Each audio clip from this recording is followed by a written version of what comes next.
God, I love console modding. The concept of making something do a thing it's not intended to do just does something to my brain. I've documented my love for doing this time and time again on my channel, and I've turned them into fun little videos that you've all enjoyed. Today, I compiled these videos, what I'd consider some of my best ever, into one long video that you can fall asleep to or just keep on in the background, work to, whatever. Don't forget to like and subscribe for more of this stuff. 6,000 likes and I'll finally make the elusive ultimate modded Wii U video. Enjoy.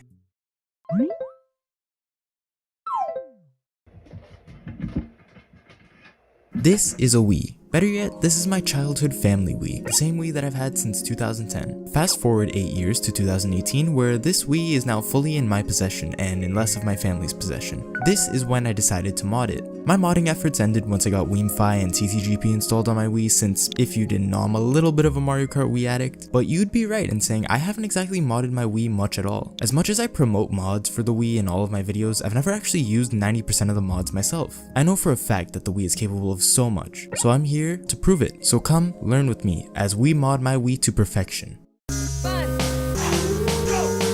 For starters, I'm gonna make a list of things I'd like to mod on my console. So as you can see on the list, we got installing custom Wii themes. I mean, this one's self-explanatory. If you've ever seen one of those hacked Wii menu tour videos, you've probably seen these god-awful themes installed. Yeah, I want that on my console, you know? I want to freshen up the menu a bit, switch up the vibes, considering I've been staring at the same menu for the past 14 years. While we're talking about the Wii menu though, I want to give it that life that it used to have back in good old 2010 when, you know, the online services for the console weren't entirely killed off yet. There is a service that revives the long-gone Wii Connect 24 service called WiiLink. You might have heard of them from literally all of my videos. I talk about them a lot. For this video, I want to revive the Forecast channel, News channel, Wiimail, and the all-new recently released Wii Room. I also want to explore the Demay channel that I already have installed. Then I want to look at some stuff that I've appropriately labeled game stuff. There's apparently a build of Minecraft for the Wii, which sounds insane on its own, so we have to check that out. Also, I've been a little bit addicted to high-pixel Minecraft Bed Wars recently, so, you know. Perhaps we'll even check out some ROM hacks like Noober Super Mario Bros. Wii or Project M+, or whatever it's called, I don't know. Regardless, I want to get some GameCube games backed up on my Wii. That I own legally, Nintendo. I own them already, okay? And I want to install some Virtual Console and WiiWare titles. Then, lastly, similar to the ultimate modded 3DS, I want to make my own texture hack for a Wii game. Anyway, now it's time to get modding. Looking at the list, I think I might have bitten off more than I can chew, but you know, this is what it's gonna have to take for the ultimate modded Wii. No more wasting time, let's get to work. Alright, custom Wii themes, this should be easy enough, right? Let's just pull up a quick tutorial. Hey, Funky Scott, I know that guy. You're gonna see all this red and orange stuff. This is because it's a risky thing to do and an easy way to brick your Wii. Okay, so a little bit of context. During the recording of this video, my Wii power brick died on me, meaning my Wii as a whole was practically unusable. And that got me super paranoid because when my Wii power brick broke, I couldn't tell if it was my childhood Wii that I had poured thousands of hours into playing was dead, or if it was my power brick that was dead. Basically, I was just super scared by the thought that my Wii was lost entirely. Turns out, you know, my Wii was fine, I just needed a replacement power brick. But with the initial scare in mind, you know sure as hell I am not putting my Wii at risk for some dumb custom theme that I know I won't even use after this video. Although to be honest, I kinda like this one.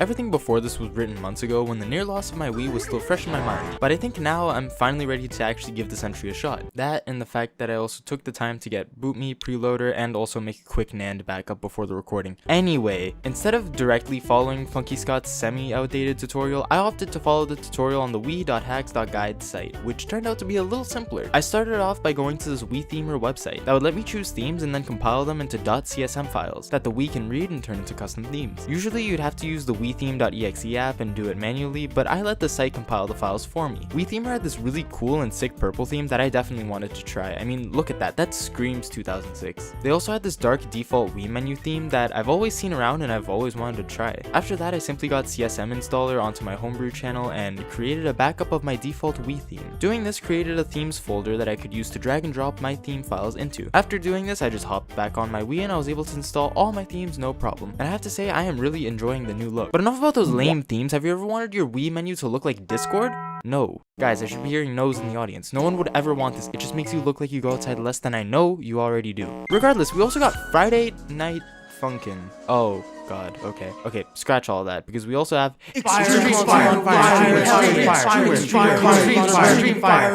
Hell yeah! This concludes the custom Wii theme segment. I'd say this was a success and definitely deserves a checkmark. Now, moving on to your regularly scheduled Wii Link showing.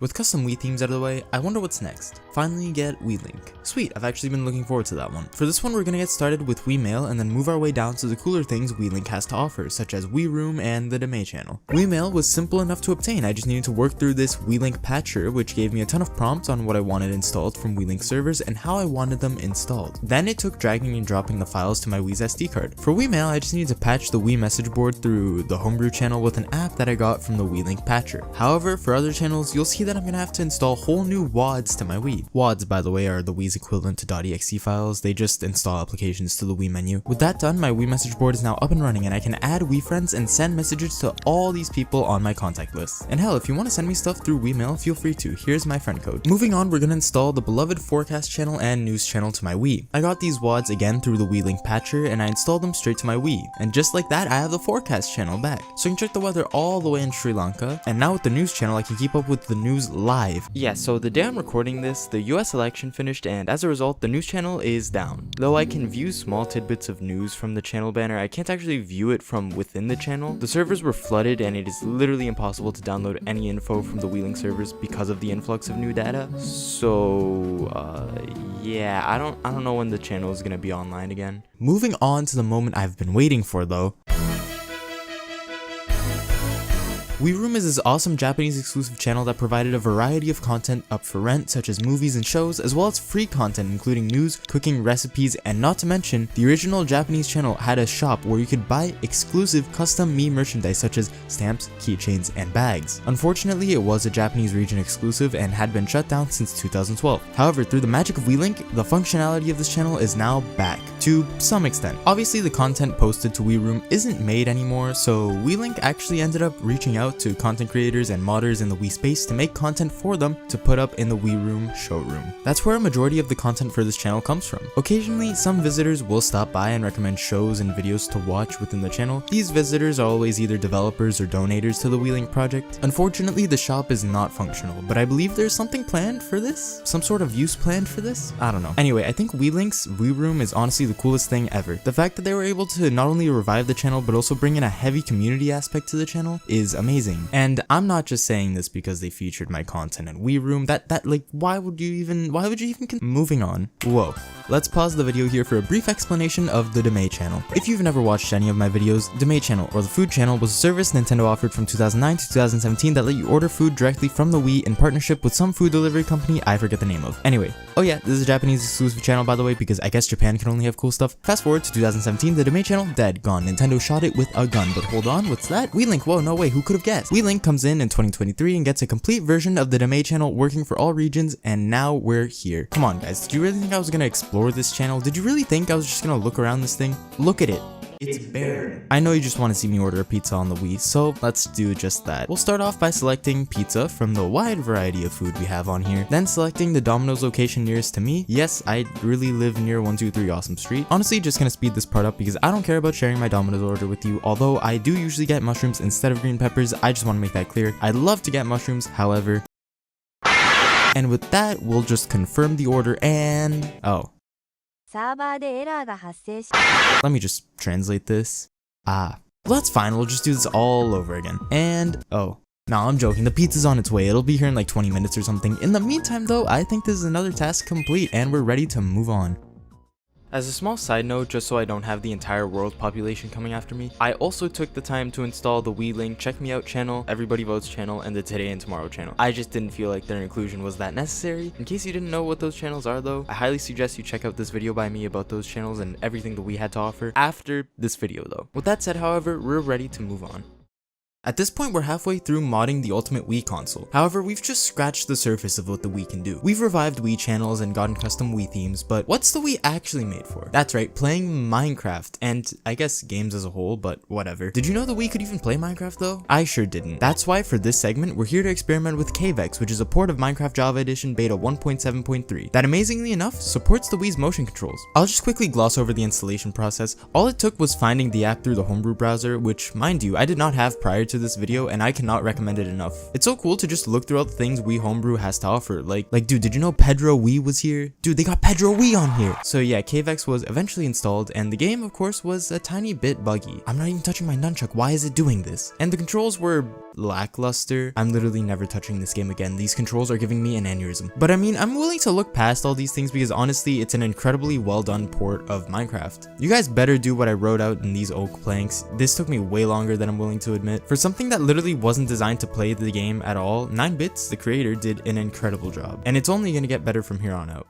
Alright, now we're moving on to our must-have ROM hacks for the Wii, where I'll be downloading Project M EX Remix for Super Smash Bros. Brawl and newer Super Mario Bros. Wii. Starting with Project M EX Remix, the install was super simple. I just needed to download the mod files, place them on my SD card, and back up my copy of Super Smash Bros. Brawl to USB loader GX. From there, I could get the game to run with certain patches, therefore giving me Super Smash Bros. Brawl Project M EX Remix. That is a mouthful. Now, this mod is incredible, and honestly, the best way to play Smash on the Wii, unless you have Melee, I guess. But content wise and gameplay wise, it's pretty good. It's really good actually. I see this mod being really fun with groups of friends and such. 10 out of 10 for sure. Really happy to finally have this on my Wii. Now for newer Super Mario Bros. Wii, it was again basically the same process. I just download the mod, place the files on my SD card, back up my copy of the OG game to USB loader GX so I can patch newer Super Mario Bros. Wii to it. And done. Similar to Project M EX Remix, this is the definitive way to play new Super Mario Bros. On the Wii. I mean, this ROM hack just adds so much content and builds off of so much that the original game was lacking. Now for backing up my GameCube game. Take a wild guess. Yeah, so this again was the same process just without any modding of the game being done. And yeah, it runs like it's supposed to. And now I can access Project MEX Remix, newer Super Mario Bros. Wii, Mario Power Tennis, and Mario Kart Double Dash straight from my Wii, no disc required. Oh, and you know what? I think the pizza just arrived, so let's just...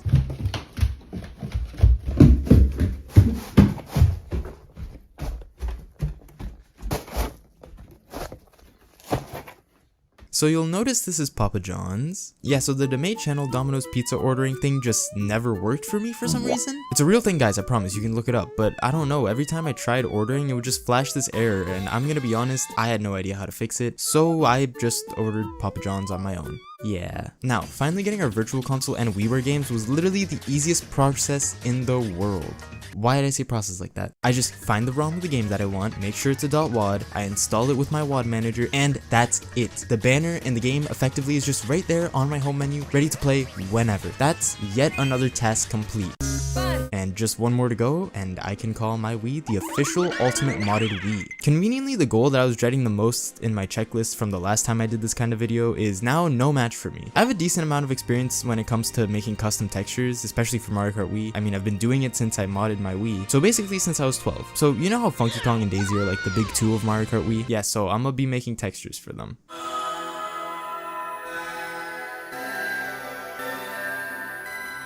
This is so boring, I'm not letting you sit through this. But with the power of editing magic,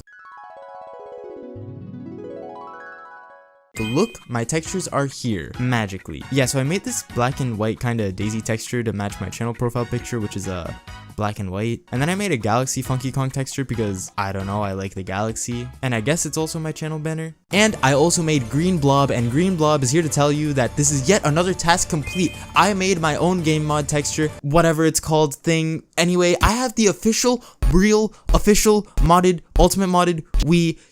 Yeah, let's go! Okay, so after the Ultimate Modded Wii video, I realized, the Wii modding scene is pretty wacky, and now we're here.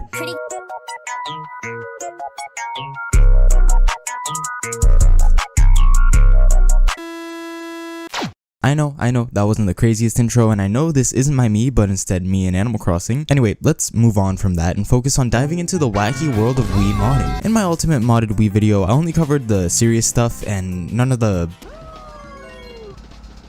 crazy stuff. So we're gonna do that today. I have a nice list here of some mods and homebrew and goofs and gaffs to look at, starting with Wii MC. We're gonna talk about that. So have you ever wanted to make your Wii a hub for all entertainment? Look no further than Wii MC. I mean, it can do it all. It's a picture viewer, video player,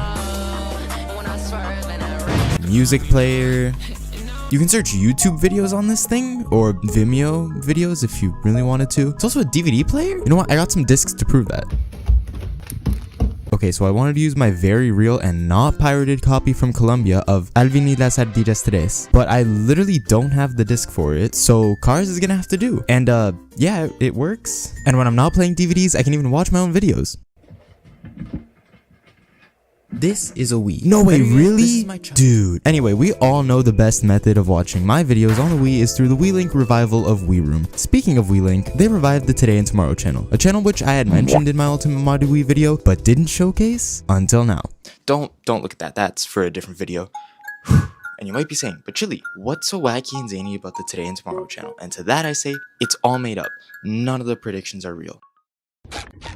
Can we get a round of applause for that being my first appearance on camera? Anyway, the Today and Tomorrow channel is some sort of fortune teller thing that for some reason was only released in Europe and Japan for the Wii. I mean, it's all for good fun and stuff, I know that, but damn, my love life genuinely cannot be this terrible. And look, even my money is down. Hold A plus B to check your lucky color, don't mind if I do.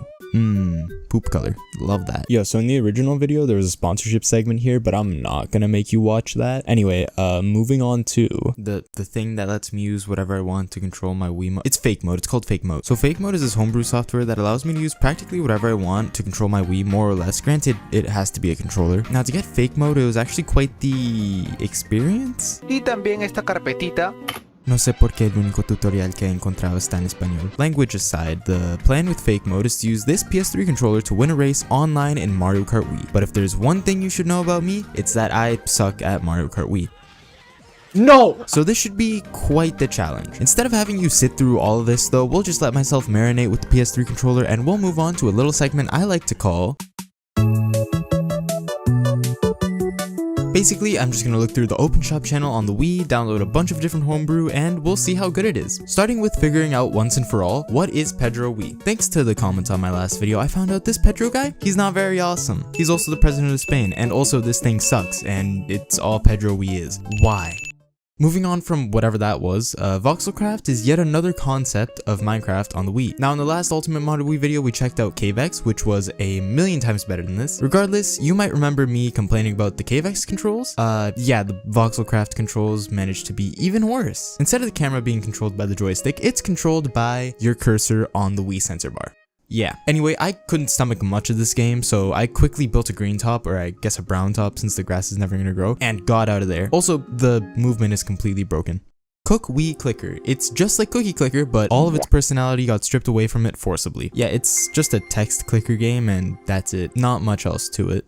Next up, we got a port of VVVVVV, which is a puzzle platformer type game that came out in 2010 that I vividly remember playing the hell out of in the computer lab when I was in elementary school. Anyway, it runs great and the controls are really intuitive. Don't mind this gameplay though, I just really suck at platformers. Maybe I just suck at games as a whole low-key, but yeah, I highly recommend you check out this port. It's really fun and really polished. City demo here is, I guess a 3D demo of a city. It's not really much of a game like I thought, but I guess it's a proof of concept. This demo gives me big Windows screensaver vibes, which I honestly love. And lastly, easily the coolest and most polished thing I have here to showcase, Nuo Zero, which is a self-proclaimed chill 3D retro synthwave racing game. And I have to say, it definitely lives up to the description. There's a total of 16 levels here, with each one being a step up in difficulty. The visuals, I mean, for a homebrew game, they're incredible. And this was made in 2024, meaning the Wii homebrew scene is still of course very active and still pushing out bangers like this. Big shout out to the Nuo team for this one. I genuinely had a lot of fun for this. They even added little details like my Wiimote vibrating when I crash into a wall.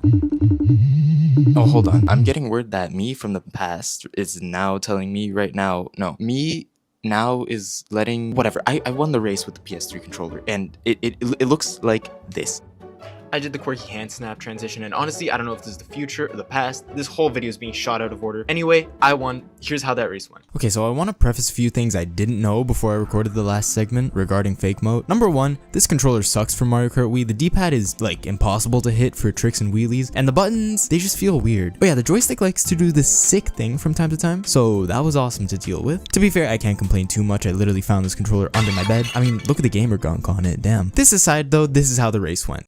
The setting, SNES Mario Circuit 3. The conditions, awful, I hate this thing. And we're off. I get off to an early lead as I fend off Lorenzo here. God, this D-pad is impossible to hit. I keep back spamming to defend my position, and surprisingly, I land a hit. I keep on pushing, creating a slight margin between me and the other racers, but Mr. Happy Face over here decides to take a trip down the dirt and pull off a shortcut. Fear not, I'm still ahead. The POW ruins everything and I start having an aneurysm. Going into lap 3, I'm neck and neck with Cole in closing parentheses. I managed to edge out an extra mini turbo to stay ahead, but the controller is not making it any easier to stay ahead! But that's okay. Going into the last few corners, second place manages to mess up, pushing me even further. I think to myself, this is it, I'm free. Then this banana jump scares me, but I'm back. This is it, this is free, and I did it! Suck it, Sony, and I guess Nintendo too, because I modded my console. I might just be the first person to win a Mario Kart Wii race with a PS3 controller, and that's an achievement I hold very near and dear to me.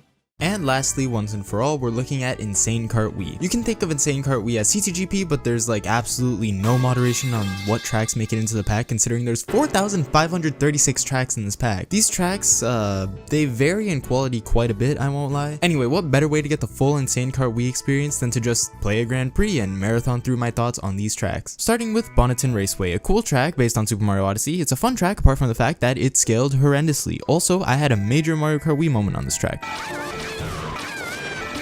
Yeah, solid track though. Next we got Burger King drive-thru, a beautiful track, I gotta say. It's like Baby Park, but Burger King, and also better because it's not Baby Park. Also, a cool thing I noticed this mod do is if you look at the minimap, it actually tells you where the items are on the track, which is kinda neat. This isn't in vanilla Mario Kart Wii, so, you know. Speaking of things that aren't in vanilla Mario Kart Wii, welcome to Driving is So 2008, a track where you float along and that's it. And I know what you're thinking, wow, Chili, you suck. And to that I say, that kinda hurt my feelings, but also, this track is genuinely impossible to control. But hey, at least I didn't finish dead last. Festival track with violently shaking corn trees. Sure, this isn't me slowing down the footage, by the way. The corn trees genuinely put so much stress on the console. This track got me looking backwards in certain sections just so I don't render the corn trees and ruin my frame rate. That was quite the experience. Wait, hold on, this mod has settings? Insane CC? What's that? What's Insane CC? Seriously, I put that in the script?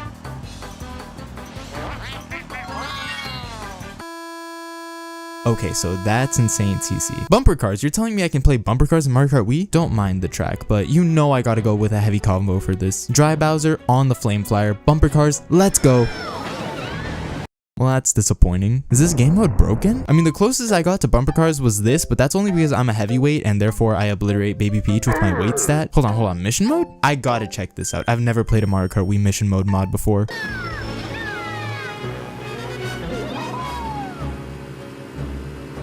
You know what? Maybe it's a good thing I haven't. So throughout the years, we've seen many portable Wii designs. Thanks to the technical know-how of Shank mods, G-Man mods, and many others in the portable Wii community, by simply making a few edits to a Wii, you too can have this very nice and practical looking portable Wii setup. And ever since I saw this video 6 years ago, my mind exploded. Bro, I thought about all the places that I could take my portable Wii and all the games I could play, and then I found out it costs about $1,000. And with me being too scared to even mod my Wii at the time, let alone opening it up and cutting down the motherboard, this wasn't happening anytime soon. But look at me now, I'm a Nintendo YouTuber with a big number next to my name, please make it go up. And I've made 1 or 2, maybe a few good videos, but what do I know about soldering, drilling, rewiring, cutting motherboards, power voltages, creating PCBs? Nothing. Look, I know nothing. You're right. So the video's over. I'm a fraud. You guys can go home. I'll never be able to pull this off. Wrong. Yeah, that's right. The show must go on. And what I lack in technical know-how, I make up for in creativity. That's why here with me today, I have a Wii Mini, notorious for being, you know, kinda difficult to mod. With the whole Blue Bomb exploit that differs significantly from the regular Wii modding process. Regardless, it's necessary because it's the smallest form factor available for the Wii line of consoles. Next, we have this insane 2005 Polaroid DVD player that I found at a thrift store for like $25. This find literally couldn't have come at a better time, dude. I also really did not want to be spending $50 on a 7-inch portable monitor. Alright, time out here. I don't know why I was expecting a 20-year-old portable DVD player, a DVD player that's older than the Wii itself, to output a good image. Like, what is this? What is this? Bro, not even me having to buy video to AV cables, like, it didn't click in my head that this would just look like this. Anyway, point is, this thing is useless and I had to order a new and different portable DVD player, except I decided to go with the portable monitor that I was literally so against getting just a couple seconds ago. Please like and subscribe, I'm already down so much for this video. I also have this USB that's obviously going to be used to mod the Wii Mini. Oh yeah, I didn't mention it, but I also have a portable battery here that didn't come with the charger, so it's useless, like I can't do anything with it, and I had to pay like $80 for the charger, which is coming tomorrow. So it's going real well. But Chili, why did you show us all of this useless and unrelated stuff you bought that you absolutely will be using as a tax write-off now that it was used in the video? You kept possibly be thinking about putting it together and calling it a day. Well, smartass, that's exactly what I'm gonna do. But oh, don't click off yet. There was quotation marks around the word portable in the title, so that means I didn't clickbait you. This in fact will become a portable design, just not the most practical one. But don't worry, I'll try my best to put this together in a way to maximize portability. With that said, what exactly do I need to mod on this Wii Mini? So basically, we're gonna start with USB Loader GX to have unlimited games backed up on the console. Look, I wish we could add more stuff, but the Wii Mini literally has 0 Wi-Fi capabilities. Yes, I know about the Ethernet mod that can be done, but 1, I don't have a USB to Ethernet adapter, and 2, how is that gonna work in a portable setup? Anyway, yeah, this means no Wii Link channels, unfortunately. Instead, we're gonna turn this thing into the ultimate party game machine, while also sprinkling in some single player titles to make sure we maximize the use cases for this portable console. And don't worry about the rest, we'll get to this later. With that said, we actually gotta mod this thing now, and the modding process went by not so swimmingly, and you'll see why later on. Anyway, so I booted up a virtual machine with Ubuntu. The reason we need Ubuntu is because we need to be able to intercept the Wii Mini's Bluetooth connection as soon as the console boots up. This is done in order to be able to upload a payload to the console through Bluetooth that will trigger the boot files stored on this USB, with the necessary things to mod the Wii. Nah, you're right, I have no idea what I'm talking about. The reason we need to do this to a Wii Mini and not a regular Wii is because of the Wii Mini's lack of an SD card slot or internet connection, meaning we had to get creative with this exploit. Well, not me specifically, I didn't create this exploit. Regardless, with the technical explanation out of the way, I simply followed the steps on the Wii.hacks.guide website, and that brought us here. Oh. Alright, the nearest store to me that sells Bluetooth adapters closes in just 39 minutes, so I gotta...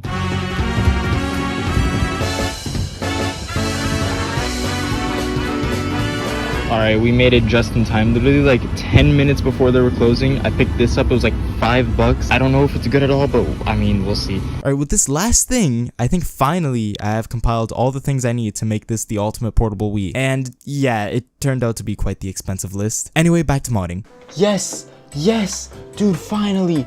It is 9:32 p.m. Dude, yes, I've been using a virtual machine. I think that's why 90% of these problems like occurred. Yes.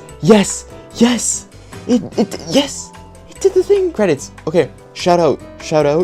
Thank you, Full Metal 5. Oh, bro, it's finally done. That thing is modded now. Okay, with such good news now that the Wii Mini is finally modded, I actually have some other great news to share. And it's that today, literally the day I'm choosing to add all these mods to my Wii Mini, USB Loader GX, easily the most important app for this entire project, got updated for the first time in years with a full new stable release with a whole bunch of fixes and additions. Anyway, I'm sorry, I was just really hyped about this announcement. Back to the video though. The Wii Mini, after much trial and error, has been modded and USB Loader GX is finally installed. Now it's about time we start picking at this list. Starting with picking out games that I own legally. Nothing crazy here, honestly, I was just backing up my discs. This brings us to our next requirement to make this truly portable: installing preloader. This is just basic brick protection so my Wii Mini doesn't, I don't know, explode if I install something wrong. Also, it lets me automatically boot into USB Loader GX upon turning on the console. This allows me to jump into games much quicker and makes portability much easier because now I don't need the sensor bar to control the main menu. The only reason I need it now is to control games that explicitly need it, I guess. With that said, we can check everything off this list because we have all the mods required. So we're done with this list, and now that we're done with this list, you know what that means.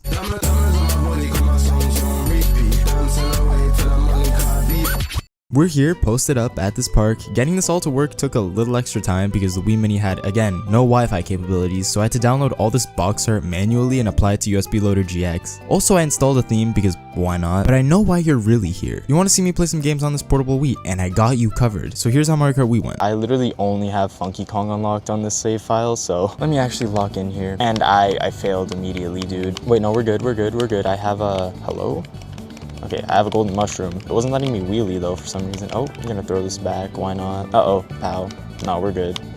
Okay, dude, I hate these cataquacks. I'm really trying to not be loud. Bro, I don't know what I was thinking putting myself through this, like recording this in public. But like, hey, the Portable Wii works. And this is like one of the weirdest projects I've ever had for a video, I think. But I'm proud of myself. I'm like stepping out of my comfort zone. I'm in the water and I'm going to die. No, but I'm stepping out of my comfort zone, you know? This video wasn't all recorded in my bedroom like all the other Ultimate Modded Wii videos. Well, except maybe for the 3DS one, because I technically did go to Mexico for that one. Different story though. Anyway, we're just just one, bro. I'm the GOAT. I'm actually just the GOAT. And for those wondering how this portable Wii actually works, well, I got that covered too. Okay, so basically, I have... Oh, no! Never mind, we're still good. Okay, basically, I have this USB. It's routed to the portable monitor. That's what's powering it. The generator, obviously, with the battery, which isn't too hot, so we're good. Also, if we really wanted to, we could enable party mode, and there's just a big light. Anyway, we obviously have the Wii Mini modded USB with the power cable that routes here, and it's just plugged in through that. And then we have the AV cable that's plugged into the portable monitor, and I mean, that's pretty much it.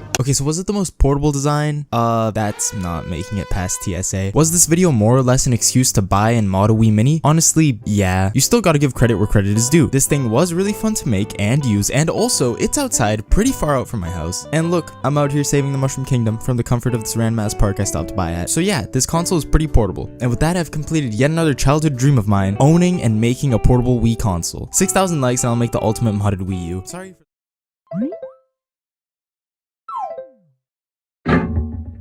I don't need to tell you what this thing is, you know what a 3DS is, why would you have clicked this video otherwise? So I bought a new Nintendo 2DS about a month ago, and I modded it, I mean, obviously. However, I feel like I haven't gotten the most I could have out of modding my 3DS. I mean, you watch all these videos and they're like, mod your 3DS, do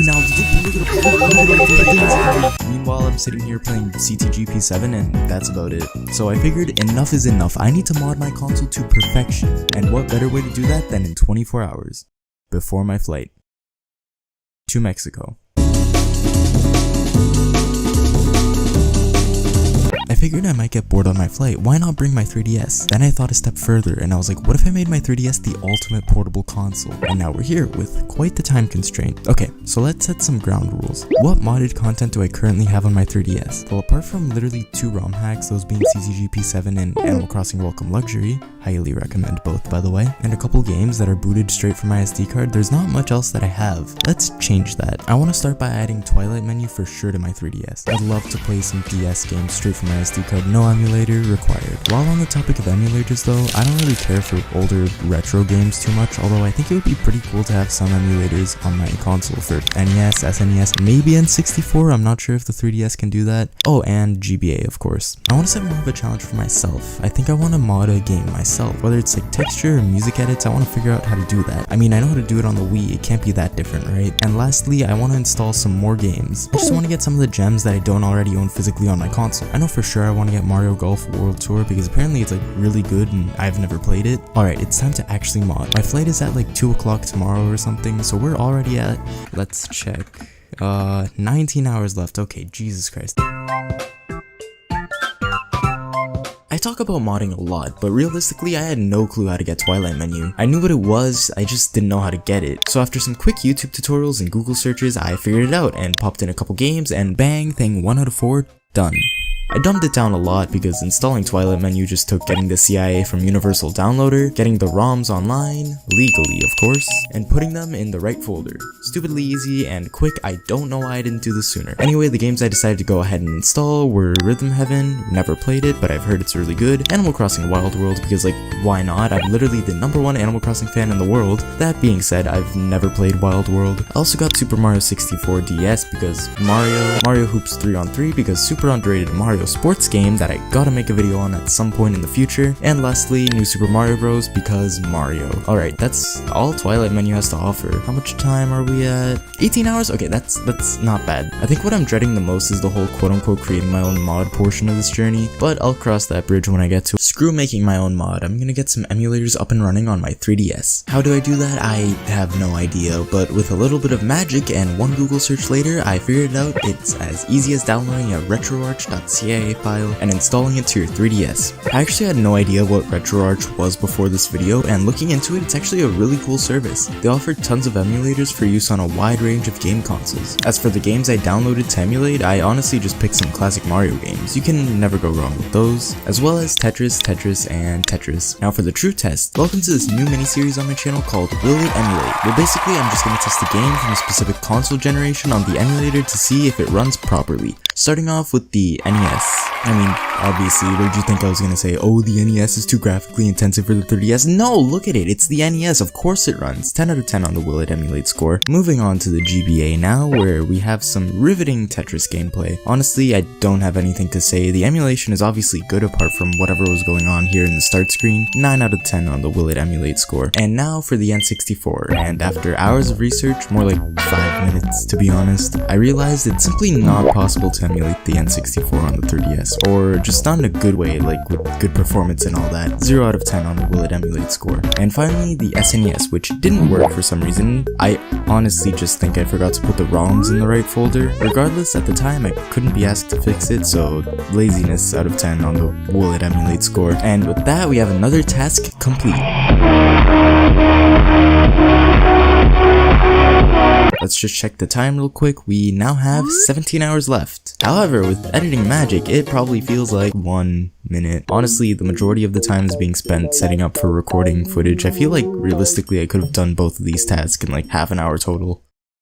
At this point, I was honestly getting tired of sitting at my desk and I really wanted to head to bed. However, not before taking on one of the hardest modding tasks I've ever had. Creating my own mod. My plan? I was gonna create my own custom Mario Kart 7 texture for the Bruiser cart, which is the main cart I sorta use. Not even that, the cart honestly just looks sick. And ever since I was a kid playing Mario Kart 7, I always envisioned an all-black version of the Bruiser cart and how cool it would look. Today, I'm gonna make those dreams come true. At least after a ton of research, because I had no clue what I was doing as per usual. Yeah, I remember in the intro when I said, I mean, I know how to do it on the Wii, it can't be that different, right? Well, guess what, me from 3 hours ago, you're wrong. It is actually very different. While yes, you can extract the game files and search for the texture you're looking for to edit, it's not as simple as editing it in SNES modifier, saving it, and putting it in your CTGP My Stuff folder. No. For stuff like this, you basically have to patch your own textures to the game. Not to mention that like the Wii, the 3DS also uses .sns files for its textures, so I figured, oh, I can just use the same texture editing tool from the Wii on here, which I was wrong about. I had to use and completely learn a new program.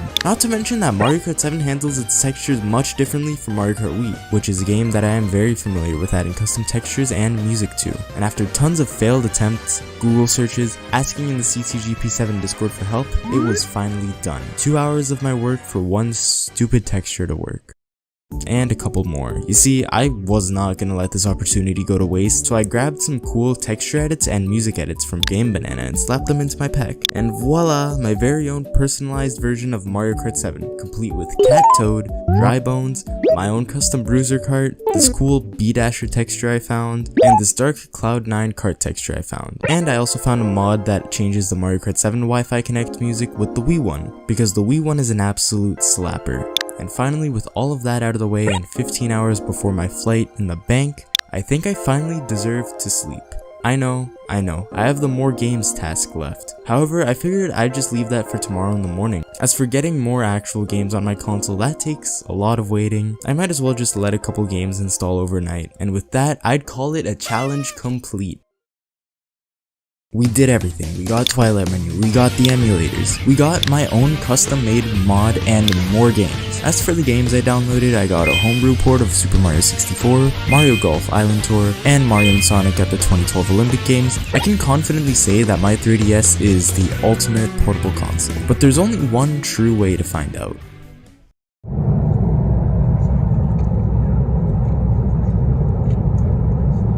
And I was right.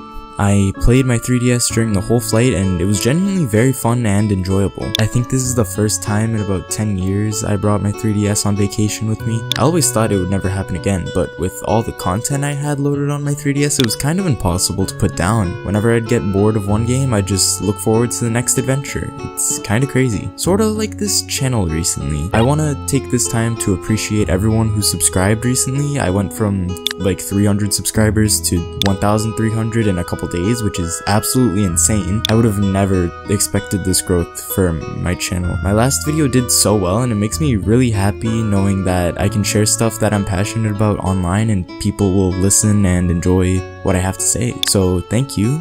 And like all my other videos, I genuinely hope that you enjoyed this one. Hopefully you learned a thing or two about 3DS modding, and if that's the case, I would have done my job.